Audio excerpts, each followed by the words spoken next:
Hello മക്കളെ, ഈ വർഷത്തെ +2 ഇംഗ്ലീഷ് പരീക്ഷ കുറേ പേരിൽ ആശങ്കയുണ്ടാക്കി, കുറേ പേരെ ബുദ്ധിമുട്ടിച്ചു, കുറേ പേരിൽ ഭയം ഉണ്ടാക്കി. അതിൽ കുറേ മെസ്സേജാണ് നിങ്ങളെ എക്സാമിനർ സ്റ്റുഡൻസ് തന്നെ നമ്മുടെ സ്റ്റുഡൻറ്റ് റിലേഷനും ഒക്കെ അയച്ച മെസ്സേജസാണ് ഇവിടെ കാണുന്നത്. അപ്പോൾ അതിൽ കണ്ടാൽ തന്നെ മനസ്സിലാവുന്നതാണ് പരീക്ഷ നിങ്ങളെ കുറച്ച് നല്ല രീതിയിൽ, കുറച്ച് മോശമായ രീതിയിൽ കുഴപ്പിച്ചു എന്നുള്ള കാര്യം മനസ്സിലാവും. അപ്പം അതിനെ അഡ്രസ്സ് ചെയ്യുന്നതിന് മുൻപ് ഞാനൊരു ഇമ്പോർട്ടൻ്റ് ആയ കാര്യം പറയാം. ഞങ്ങൾക്ക് കിട്ടിയ ഇൻഫർമേഷൻ പ്രകാരം നിങ്ങളുടെ ഈ വർഷത്തെ ഇംഗ്ലീഷ് പരീക്ഷയുടെ വാല്യുവേഷൻ അത്യാവശ്യം എളുപ്പമാക്കാൻ, വളരെ ലീനിയൻ്റ് ആക്കാനുള്ള ചാൻസാണ് ഏറ്റവും കൂടുതലുള്ളത്. ഓക്കെ, ഇനി നമുക്ക് എന്ത് ചെയ്യാം മക്കളെ, നമ്മുടെ വീഡിയോയിലേക്ക് കിടക്കാം. അതിന് മുമ്പ് നിങ്ങൾ മനസ്സിലാക്കണം, നിങ്ങളുടെ ബുദ്ധിമുട്ട് എല്ലാവർക്കും ഓൾറെഡി മനസ്സിലാക്കിയിട്ടുണ്ട്. ഓക്കെ, നമ്മുടെ ടീച്ചേഴ്സ്, നിങ്ങളുടെ സ്കൂളിൽ പഠിക്കുന്ന ടീച്ചേഴ്സിന് നിങ്ങൾ തന്നെ പറഞ്ഞ് മനസ്സിലാക്കിയിട്ടുണ്ട്. അവരും പേപ്പർ കാണുന്നതാണ്. സോ ഒരു സംശയമില്ല, അവരുടെ രീതിയിൽ അവർക്ക് ചെയ്യാൻ പറ്റുന്ന കാര്യങ്ങൾ ഓൾറെഡി അവർ ചെയ്ത് തുടങ്ങിയിട്ടുണ്ടാവും. അതിനെപ്പറ്റി ഞാൻ വീഡിയോയുടെ അവസാനം കൂടുതൽ പറയാം. അതിന് മുൻപ് എന്തായിരുന്നു ഈ വർഷത്തെ ഇംഗ്ലീഷ് പേപ്പറിൻ്റെ പ്രശ്നം, എന്താണ് നിങ്ങൾ നേരിട്ട പ്രശ്നം? മക്കളെ, സാധാരണ ഇംഗ്ലീഷ് പരീക്ഷ വെക്കുമ്പോൾ കുറേ സ്റ്റാൻഡേർഡ് ആയിട്ട് ചോദിക്കുന്ന ചോദ്യങ്ങളുണ്ട്. അപ്രീസിയേഷൻ ചോദിക്കുകയാണ്, അപ്രീസിയേഷൻ്റെ എഴുതാൻ പറയും, write appreciation on the poem എന്ന് പറഞ്ഞൊക്കെ ചോദിക്കുമായിരുന്നു. ക്യാരക്ടർ സ്കെച്ച് ചോദിക്കുമായിരുന്നു, പ്രൊഫൈൽ ചോദിക്കുമായിരുന്നു, ബ്ലേബ് ചോദിക്കുമായിരുന്നു. അങ്ങനെ കുറേ സ്റ്റാൻഡേർഡ് ആയിട്ട് എല്ലാ വർഷവും ചോദിച്ച് കാണുന്ന ചില ചോദ്യങ്ങൾ ഈ വർഷത്തെ പബ്ലിക് പരീക്ഷയിൽ ചോദിച്ചില്ല. അതൊരു പ്രശ്നം എന്ന് മാത്രമല്ല, അപ്പോൾ നിങ്ങൾ ക്വസ്റ്റ്യൻ പേപ്പർ കാണുമ്പോൾ നിങ്ങൾ നോക്കുമ്പോൾ നിങ്ങൾക്ക് പരിചിതമായ ഒരു ചോദ്യങ്ങളും നിങ്ങളുടെ പരീക്ഷ പേപ്പറിൽ ഉണ്ടായിരുന്നില്ല. ഓക്കെ, അപ്പോൾ തന്നെ കുറേ പേർക്ക് മെൻ്റലി ബുദ്ധിമുട്ടുണ്ടാകാൻ തുടങ്ങി. നിങ്ങൾ പഠിച്ചൊന്നും വരുന്നില്ല എന്നുള്ള ഒരു പ്രശ്നം ഉണ്ടാവും. മെൻ്റലി നിങ്ങളത് എഫക്റ്റ് ചെയ്തിട്ടുണ്ടാവും അല്ലേ? നിങ്ങൾ പരീക്ഷ എഴുതിയപ്പോൾ കുറേ പേർക്ക് ആ ഒരു എക്സ്പീരിയൻസ് ഉണ്ടാവും. ക്വസ്റ്റ്യൻ പേപ്പർ നോക്കുമ്പോൾ തന്നെ നിങ്ങൾ പഠിച്ചൊന്നും കാണുന്നില്ല. അപ്പോൾ തന്നെ ഭയങ്കര ബുദ്ധിമുട്ട്, നിങ്ങൾക്ക് ഒരു മെൻ്റലി അല്ലെ സൈക്കോളജിക്കലി ഒരു ബുദ്ധിമുട്ടുണ്ടായിട്ടുണ്ടാവും. മാത്രമല്ല, നിങ്ങൾ പഠിച്ചതിൽ കുറേ ചോദിച്ചില്ല എന്ന് മാത്രമല്ല, നിങ്ങൾക്ക് പഠിക്കാനില്ലാത്തതൊന്നും കുറേ ചോദിച്ചിട്ടുണ്ട് അല്ലേ? നമ്മുടെ +1 സിലബസിൽ നിന്ന് എടുത്ത ലൈവ് TV റിപ്പോർട്ടൊക്കെ പെട്ടെന്ന് കണ്ടപ്പോൾ നിങ്ങളൊക്കെ ഞെട്ടിപ്പോയിട്ടുണ്ടോ? എങ്ങനെ എഴുതേണ്ടതെന്ന് അറിയില്ല. ശരിക്കും പറഞ്ഞാൽ നിങ്ങൾക്ക് വെറുതെ ഇന്ത്യയിലൊക്കെ എഴുതിയ മാർക്ക് കിട്ടും, പക്ഷേ പെട്ടെന്ന് കാണുമ്പോൾ അതിൻ്റെ ബുദ്ധിമുട്ട് എനിക്ക് മനസ്സിലാവും, എല്ലാവർക്കും മനസ്സിലാവും. മാത്രമല്ല, കുറേ ചോദ്യങ്ങൾ ഇങ്ങനെ comment your answer, comment on this, comment on that എന്ന് പറഞ്ഞിട്ട് കുറേ ഒരു ഫോർമാറ്റ് ഇല്ലാത്ത രീതിയിൽ, അതൊരു സ്റ്റാൻഡേർഡ് ചോദ്യം, ഇംഗ്ലീഷ് പരീക്ഷയിൽ സ്റ്റാൻഡേർഡായിട്ട് ചോദ്യം വരാത്ത രീതിയിലാണ് ചോദിച്ചത്. അപ്പോൾ അത് കണ്ടപ്പോൾ നിങ്ങൾ നിങ്ങൾ ഇതെന്താ സംഭവം, ഇത് എനിക്ക് അറിയില്ലല്ലോ എന്നുള്ളൊരു തോന്നൽ വന്നിട്ടുണ്ടാവും. അപ്പം ഈ ഒരു പ്രശ്നമാണ് കുറേ പേരെ കുഴപ്പിച്ചത്.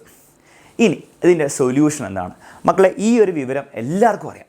ഓക്കെ, ഒരു പക്ഷേ പേപ്പർ സെറ്റ് ചെയ്ത ആൾക്കാർക്കും അല്ലെങ്കിൽ അതിൻ്റെ സംബന്ധമായിട്ട് കുറച്ച് പേർക്കും ഇതിനെപ്പറ്റി അവർ കുറേ ചിന്തിച്ചിട്ടുണ്ടാവില്ല. പക്ഷേ നിങ്ങളെ പഠിപ്പിച്ച ടീച്ചേഴ്സ്, അത് ഞങ്ങളടക്കം, നിങ്ങളെ സ്കൂളിലെ ടീച്ചേഴ്സ്, നിങ്ങളെ ഒരു വർഷമോ 2 വർഷം പഠിപ്പിച്ച ടീച്ചേഴ്സല്ലേ, അവർക്ക് ഇതിനു വേണ്ടി വ്യക്തമായുള്ള ധാരണയുണ്ട്. അതുകൊണ്ട് തന്നെ ഒരു സംശയവുമില്ല, ഈ പരീക്ഷയ്ക്ക് ഇനിയിപ്പോൾ റീടെസ്റ്റ് നടത്താനുള്ള സാധ്യതയൊക്കെ വളരെ കുറവാണ്. ഓക്കെ, അപ്പോൾ അതിനെപ്പറ്റി നിങ്ങൾ കുറേ ആലോചിക്കേണ്ട. ഈ പരീക്ഷയുടെ വാല്യുവേഷൻ സിമ്പിളാക്കുക എന്നുള്ളൊരു സൊല്യൂഷൻ മാത്രമേ മുന്നിൽ കിടപ്പുള്ളൂ. അപ്പോൾ അത് നടക്കാനുള്ള എല്ലാ സാധ്യതയും ഉണ്ട്. അതിനുവേണ്ടി നമുക്ക് എന്ത് ചെയ്യാൻ പറ്റും എന്നുള്ളത് മാത്രമേ ചിന്തിച്ചാൽ മതി. അപ്പം അതിനുവേണ്ടി എൻ്റെ അഭിപ്രായത്തിൽ നമ്മൾ എന്ത് ചെയ്യേണ്ട ആവശ്യമില്ല. നിങ്ങളെല്ലാവരും ഇങ്ങനെ ഈ സോഷ്യൽ മീഡിയയിൽ കിടന്നിട്ട് കുറേ ഭയങ്കര ഇതാക്കുന്നതിന് പകരം എൻ്റെ അഭിപ്രായം ഇതാണ്, വളരെ സിമ്പിൾ അഭിപ്രായമാണ്. നിങ്ങൾ നിങ്ങളുടെ സ്കൂളിലെ, നിങ്ങളുടെ ക്ലാസ്സിലെ കുറച്ച് പേരുണ്ടാവുമല്ലോ, നിങ്ങൾക്ക് പലർക്കും അല്ലേ, എൻ്റെ ഒരു ഊഹം വെച്ച് നോക്കുകയാണെങ്കിൽ 80% കുട്ടികൾക്ക് ഈ പരീക്ഷയോട് ഒരു എതിർപ്പുണ്ടാവും, ഈ പരീക്ഷയുടെ ക്വസ്റ്റ്യൻ പേപ്പറിനോട് ഒരു എതിർപ്പുണ്ടാവും. അപ്പോൾ നിങ്ങളെല്ലാവരും കൂടെ എന്ത് ചെയ്യുക, ഒരു വാട്സപ്പിലോ അല്ലാണ്ടോ ജസ്റ്റ് ഒന്ന് ഒത്തുകൂടിയിട്ട്, നിങ്ങൾ ചിലപ്പോൾ ഓൾറെഡി ചെയ്തിട്ടുണ്ടാവും നല്ല കാര്യം. ചെയ്തിട്ടില്ലെങ്കിൽ നിങ്ങളെല്ലാവരും കൂടെ ഒന്ന് ഒത്തുകൂടി നിങ്ങളുടെ റെപ്രസെൻറ്റേറ്റീവ് അല്ല 2 പേരോ റെപ്രസെൻറ്റേറ്റീവിനെ ചൂസ് ചെയ്തിട്ട് നിങ്ങൾ എന്ത് ചെയ്യുക, നിങ്ങളുടെ ക്ലാസ് ടീച്ചർ ഉണ്ടാവില്ല, ഇംഗ്ലീഷ് ടീച്ചർ ആയിക്കോട്ടെ, അല്ലെങ്കിൽ നിങ്ങളുടെ ക്ലാസ് ടീച്ചർ എന്ന് പറയുന്ന ഒരു ടീച്ചർ ഉണ്ടാവില്ല, ആ ടീച്ചറിനെ ഈ വിവരം വളരെ ഒഫീഷ്യലായിട്ട് അറിയിക്കുക. ഞങ്ങൾക്ക് എല്ലാവർക്കും ഭയങ്കര ബുദ്ധിമുട്ടുണ്ട്, ടീച്ചർ ഈ കാര്യം ഓൾറെഡി അറിഞ്ഞിട്ടുണ്ടാവില്ല. ടീച്ചർ ഒരു കാര്യം ചെയ്യണം, നമ്മുടെ പ്രിൻസിപ്പൾ വഴി ഇത് ഏതെങ്കിലും ഒരു ഒഫീഷ്യലിനെ, ഓക്കെ, എക്സാം കമ്മിറ്റിയുടെയോ അല്ലെങ്കിൽ ഹയർ സെക്കൻഡറി ബോർഡിൻ്റെ ഏതൊരു മെമ്പറിനെയോ, ഒഫീഷ്യലായിട്ടുള്ളൊരു മെമ്പറിനെ സീരിയസ് ആയിട്ട് ഈ ഒരു വിവരം അറിയിക്കണം. അത് ഞങ്ങൾക്ക് എല്ലാവർക്കും പരീക്ഷ ബുദ്ധിമുട്ടായിരുന്നു, പരീക്ഷയിൽ ഇന്ന ഫ്ലോസ് ഉണ്ടാകുന്നുള്ള കാര്യം സീരിയസ് ആയിട്ട് ഒരു മെയിൽ ത്രൂവോ ഒരു കത്ത് വഴിയോ അയക്കാൻ വേണ്ടി നിങ്ങൾ റിക്വസ്റ്റ് ചെയ്യണം. ഒരു സംശയമില്ല, നിങ്ങളുടെ ടീച്ചേഴ്സും നിങ്ങളുടെ സ്കൂളിലെ പ്രിൻസിപ്പളും ഓൾറെഡി അത് ചെയ്തിട്ടുണ്ടാവും. മിക്ക സ്കൂളിലൊക്കെ ഓൾറെഡി അത് ചെയ്യും. അവരെന്ത് ചെയ്യും, അപ്പോൾ തന്നെ എന്ത് ചെയ്യും, ഒരു പേപ്പറിൽ ഒരു ലെറ്ററോ അല്ലെങ്കിൽ ഒരു മെയിലിൽ ഡ്രാഫ്റ്റ് ചെയ്തിട്ട് അവരത് ഒഫീഷ്യലായിട്ട് അതിലെന്തൊക്കെയായിരുന്നു പിഴവുകൾ എന്നുള്ള കാര്യങ്ങൾ ഓൾറെഡി കൊടുത്തിട്ടുണ്ടാവും. ഇനി അത് കൊടുത്തിട്ടില്ല എന്നാണ് നിങ്ങൾ അന്വേഷിക്കാൻ എന്തെങ്കിലും പ്രോസസ്സ് നടന്നിട്ടുണ്ടോ ഒഫീഷ്യലായിട്ട്. ഇല്ലെങ്കിലും നിങ്ങൾ എന്ത് ചെയ്യുക, അത് നിങ്ങൾ ഉറപ്പ് വരുത്തുക. നിങ്ങളുടെ ടീച്ചറിനോട് സംസാരിച്ചിട്ട് നിങ്ങൾ എന്ത് ചെയ്യുക, വളരെ ഒഫീഷ്യൽ രീതിയിൽ എന്ത് ചെയ്യുക, ഇതിനെ മുന്നോട്ട് കൊണ്ടുപോകുക. ഓക്കെ, നിങ്ങളുടെ സ്കൂളിലെ പ്രിൻസിപ്പളും അതുപോലെ പല സ്കൂളിലും നിങ്ങൾ ആലോചിച്ച് നോക്കി. ഓക്കെ, ഇതാണ് സംഭവിക്കാൻ പോകുന്നത്. പല സ്കൂളിൽ നിന്നും ഇതുപോലെ ഒഫീഷ്യലായിട്ടുള്ള ഒരു റിക്വസ്റ്റ് അല്ലെ ഒഫീഷ്യലായിട്ടുള്ള ഒരു പ്രതിഷേധം നിങ്ങൾ ഒഫീഷ്യലായിട്ടുള്ള രീതിയിൽ നമ്മുടെ ബോർഡിന്, എക്സാമിനേഷൻ ബോർഡിന് ലഭിച്ചു കഴിഞ്ഞാൽ അവർ ആക്ഷൻ എടുത്തേ പറ്റുള്ളൂ. ഓക്കെ, അപ്പോൾ ആ ഒരു കാര്യം നടക്കുന്നുണ്ടോ എന്നുള്ള കാര്യം നിങ്ങൾ എൻഷുർ ചെയ്യുക. അപ്പോൾ അതിന് വേണ്ടിയിട്ട് നിങ്ങൾക്ക് എടുക്കാൻ പറ്റുന്ന ചെറിയ ചെറിയ സ്റ്റെപ്സാണ്, വലിയ സംഭവങ്ങളൊന്നുമല്ല, ചെറിയൊരു സ്റ്റെപ്സ് നിങ്ങൾ എടുക്കുക. ഒരു റെപ്രസെൻറ്റേറ്റീവ് നിങ്ങൾ എലക്ട് ചെയ്ത് കഴിഞ്ഞാൽ അയാളോട് ചോദിക്കുക, ടീച്ചറിനോട് ചോദിക്കാൻ പറയും ഇതിൻ്റെ അപ്ഡേറ്റ്സ് എന്താണ്, എന്തെങ്കിലും നമ്മൾ അയച്ചു കഴിഞ്ഞിട്ടുണ്ടോ, ലെറ്റർ അയച്ചിട്ടുണ്ടോ, അതിൻ്റെ കോപ്പി ലഭിക്കാൻ സാധിക്കുമോ, അല്ലെങ്കിൽ എന്തെങ്കിലും റിപ്ലൈ നമുക്ക് എഡ്യൂക്കേഷൻ ബോർഡിൻ്റെ അടുത്ത് നിന്ന് കിട്ടിയിട്ടുണ്ടോ. അപ്പോൾ പണ്ടാണെങ്കിൽ ഞാൻ CBSE പഠിച്ചത്. അപ്പോൾ ഞങ്ങൾ ഇതുപോലെ ഒരു വർഷം +2 എക്സാം എഴുതിയപ്പോൾ അതിൽ മാത്സ് ഭയങ്കര ബുദ്ധിമുട്ടായിരുന്നു. അപ്പോൾ ഇമ്മീഡിയറ്റ്ലി ചെയ്തത് നമ്മുടെ കേരളത്തിലെ എല്ലാ സ്കൂളിൽ നിന്ന് തന്നെ എന്താണ് ഒരു ലെറ്റർ CBSE ബോർഡിന് പോയി അവരതിൽ നിന്ന് പ്രതികരിക്കുകയും ചെയ്തിട്ടുണ്ടായിരുന്നു. അവരതിന് റിപ്ലൈ ചെയ്തെന്നുണ്ട് വാല്യുവേഷൻ സിമ്പിൾ ആക്കുമെന്ന് പറഞ്ഞിട്ട്.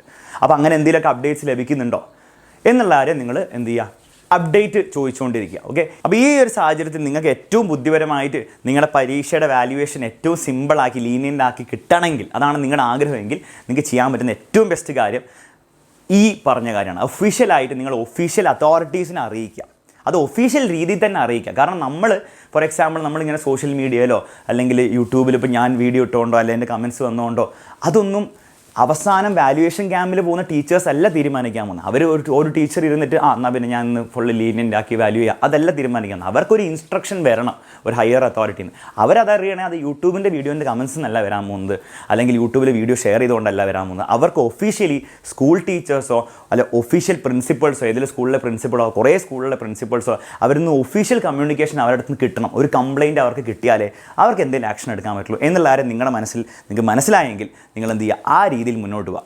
ഒരു സംശയമില്ല, ഈ ഒരു കാര്യം കൃത്യമായിട്ട് നടന്നു കഴിഞ്ഞാൽ ഒഫീഷ്യൽ രീതിയിൽ ഒഫീഷ്യലായിട്ട് നമ്മൾ എന്ത് ചെയ്താൽ, ഞാൻ ഒഫീഷ്യൽ എന്ന് പറയുമ്പോൾ മനസ്സിലാക്കേണ്ടത് എന്താണെന്ന് വെച്ചാൽ അതിൻ്റെ നയപരമായ രീതിയിൽ എന്നാ ഉദ്ദേശിക്കുന്നുണ്ട്. ഒഫീഷ്യൽ എന്ന് പറഞ്ഞാൽ ഒഫീഷ്യലായിട്ട് നിങ്ങൾ ആരെയും വലിയ ഒഫീഷ്യൽസിനെ വിളിക്കാനല്ല ഉദ്ദേശിച്ചത്, മനസ്സിലായി. അതിൻ്റെ നയപരമായ രീതിയിൽ നിങ്ങൾ കാര്യങ്ങൾ മുന്നോട്ട് കൊണ്ടുപോയാൽ ഒരു സംശയമില്ല, അത് അത്രയും ഡിമാൻഡ് ഉണ്ടെന്ന് നമ്മുടെ എക്സാമിനേഷൻ ബോർഡിന് മനസ്സിലാക്കി കഴിഞ്ഞാൽ തീർച്ചയായിട്ടും അവർ അതിന് ആക്ഷൻ എടുത്തേ പറ്റുള്ളൂ, അവർ വാല്യുവേഷൻ സിമ്പിളാക്കിയേ പറ്റുള്ളൂ. ഇതാണ് അവസാനം സംഭവിക്കാൻ പോകുന്നത്. അപ്പോൾ ഈ ഒരു രീതിയിൽ നിങ്ങളെല്ലാവരും മൂവ് ചെയ്യണം എന്നാണ് എൻ്റെ അഭിപ്രായം. സോ നിങ്ങളെല്ലാവരും മക്കളെ, നിങ്ങളിതിൽ കുറേ ടെൻഷൻ അടിക്കേണ്ട ആവശ്യമൊന്നുമില്ല. ഞാൻ ഈ പറഞ്ഞ സിമ്പിൾ കാര്യങ്ങളാണ്, അതുകൊണ്ട് ചെയ്താൽ മതി. എന്തായാലും അവസാനം എന്താണ്, വാല്യുവേഷൻ സിമ്പിളായേ പറ്റുള്ളൂ. ഞാൻ പറഞ്ഞല്ലോ അത് തന്നെ, നമുക്ക് കിട്ടിയ ഇൻഫർമേഷൻ പ്രകാരം എന്തായാലും വാല്യുവേഷൻ സിമ്പിൾ ആക്കേണ്ടി വരും. കാരണം ആ ഒരു രീതിയിലാണ് ക്വസ്റ്റ്യൻ പേപ്പർ സെറ്റ് ചെയ്തിരിക്കുന്നത്. പിന്നെ നിങ്ങൾ മനസ്സിലാക്കേണ്ട വേറൊരു കാര്യം, അറ്റ്ലീസ്റ്റ് നിങ്ങൾ ഈ ഒരു കാര്യം ചെയ്തിട്ടുണ്ടെങ്കിൽ നിങ്ങൾ 100% സേഫാണ്. നിങ്ങൾക്ക് അറിയാത്ത പോലത്തെ കുറേ ക്വസ്റ്റ്യൻസ് ഒന്നുമില്ല, എന്തെങ്കിലുമൊക്കെ നിങ്ങൾ എഴുതിയിട്ടുണ്ടെങ്കിൽ നിങ്ങൾ 100% സേഫാണ്. ചിലവർക്കെങ്കിലും എനിക്ക് തോന്നുന്നു ചിലപ്പോൾ അത് എഴുതാൻ സാധിച്ചിട്ടുണ്ടാവില്ല. അപ്പോൾ നിങ്ങൾ എന്താ ചെയ്യേണ്ടതെന്ന് വെച്ചാൽ നിങ്ങൾ കുറച്ചും കൂടി ഇതിനു വേണ്ടി പുഷ് ചെയ്യാം. ഓക്കെ, അപ്പം തീർച്ചയായിട്ടും വാല്യുവേഷൻ സിമ്പിൾ ആക്കേണ്ടി വരും. അതിലാണ്ട് വേറൊരു ഓപ്ഷൻ മുന്നിൽ ആർക്കും കാണുന്നില്ല. സോ അതുകൊണ്ട് തന്നെ നിങ്ങളാരും പേടിക്കേണ്ട. നിങ്ങൾ ചെയ്യേണ്ടതെന്ന് വെച്ചാൽ നിങ്ങൾക്ക് ഇനി നേരിടാനുള്ള പരീക്ഷകൾ മാത്രമല്ല, അത് കഴിഞ്ഞിട്ട് നിങ്ങൾക്ക് എൻട്രൻസ് എക്സാമിനേഷൻസ് ഉണ്ട്. അതിൽ നിങ്ങൾ നന്നായിട്ട് ഫോക്കസ് ചെയ്യുക. ഈ ഒരു കാര്യം നിങ്ങൾ എന്ത് ചെയ്യുക, മനസ്സിന് എടുത്ത് കളയുക. ഓക്കെ, അത് നടക്കേണ്ട രീതിയിൽ നടക്കും. നിങ്ങൾക്ക് ചെയ്യാൻ പറ്റും നിങ്ങൾ ചെയ്യുക, ഞങ്ങൾക്ക് ചെയ്യാൻ പറ്റും ഞങ്ങളും ചെയ്യും. ഓക്കെ, അത് നിങ്ങൾ എന്ത് ചെയ്യുക, നിങ്ങളുടെ മെൻ്റൽ സ്പേസിന് മെൻ്റൽ സ്പേസിൽ വെറുതെ ഇതും കൂടി ഇട്ടിട്ട് നിങ്ങളുടെ ഇനി ഭാവി നിങ്ങൾ തകർക്കരുത്. ഓക്കെ, അത് ചെയ്യേണ്ട ആൾക്കാർ ചെയ്യേണ്ട രീതി ചെയ്യുന്നുണ്ട്, നിങ്ങൾക്ക് ചെയ്യാൻ പറ്റാതെ നിങ്ങളും ചെയ്യാം. അത് കഴിഞ്ഞിട്ട് നിങ്ങൾ നിങ്ങളുടെ പണി നോക്കുക. നിങ്ങളുടെ എൻട്രൻസ് എക്സാമിനേഷൻ നിങ്ങൾ എഴുതുന്നുണ്ടെങ്കിൽ അത് നിങ്ങൾ നോക്കുക. ബാക്കിയുള്ള കാര്യങ്ങളൊക്കെ നന്നായിട്ട് നടക്കും. അപ്പം ഈ ഒരു വീഡിയോ നിങ്ങൾക്ക് യൂസ്ഫുൾ ആയെന്ന് വിചാരിക്കുന്നു. എക്സാമിനർ ഫോളോ ചെയ്യുന്ന, എക്സാമിനർ കാണുന്ന പല കുട്ടികൾക്കും ഇത് വീഡിയോ യൂസ്ഫുൾ ആയെന്ന് വിചാരിക്കുന്നു. നിങ്ങൾ ഇതിൻ്റെ താഴെ കുറേ കമൻ്റ് ഒന്നും ചെയ്യാൻ പോകേണ്ട ആവശ്യമില്ല. ഞാൻ പറഞ്ഞ കാര്യം നിങ്ങൾക്ക് മനസ്സിലായെങ്കിൽ, കത്തിയെങ്കിൽ നിങ്ങൾ എന്ത് ചെയ്യുക, അതിൽ എന്തെങ്കിലും ആക്ഷൻ എടുക്കാൻ വേണ്ടിയിട്ട് ഉള്ള കാര്യങ്ങൾ നോക്കാം. Bye, take care and all the best.